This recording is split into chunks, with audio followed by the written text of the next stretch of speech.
is not something that I like to do very often. But sometimes, waking up early ends up being all worth it. Last summer, I woke up at 4 a.m. for a hike up a mountain that had an elevation of 8,600 feet. To put that number into perspective, our current elevation is about 1,100 feet.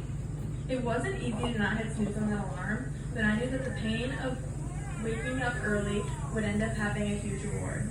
Being able to watch the sunrise from that high up, with the clouds barely letting the sun peek through, was breathtaking. Hiking up a mountain, if you think about it, is a lot like life. You start at the bottom, and with a little help from others, and a lot of work on your part, you'll eventually make it to the top. Then, you can look down and see how far you've come, and how all your hard work paid off.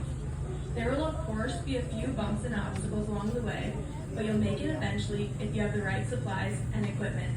The first and most important piece of equipment when you're setting off on a hike is a good pair of hiking shoes. You don't want unsupported, weak shoes. The community of Dassel is exactly like a good pair of hiking shoes for me. I choose supportive and sturdy shoes, just as the community of Dassel gives me a strong base to reach out from and uplifts me in difficult times. When I'm hiking and I come across a rough path, my shoes are what help me to work on that obstacle. In life, when I get to difficult times, my community supports me through it. At school, I have teachers that are always looking out for me. In my church, the congregation is always willing to lend a hand. Even if you're just at a park or a store in Dassel, you'll always be greeted with a welcoming smile. Everywhere you go in Dassel, you'll find helpful people who can carry you through rough times, just like a good pair of hiking shoes can carry you through rough terrain. The second, and equally important piece of equipment when you're setting off on a hike is supplies, like food and water. I think that the friends you choose to surround yourself with are a lot like the food and water you choose to bring on your hike. You wouldn't want to choose unhealthy food, like potato chips or candy.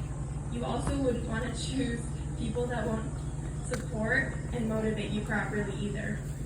When I'm setting off on a hike, I choose healthier foods, like granola and fruit.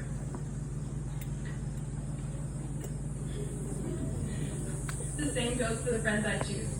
I choose people that will push me to be my best self and motivate me to go outside my comfort zone. If it wasn't for the food I choose to bring on hikes, I would probably never make it to the top and finish my hike. And if it wasn't for my friends supporting me, I probably wouldn't be standing here giving you this speech today.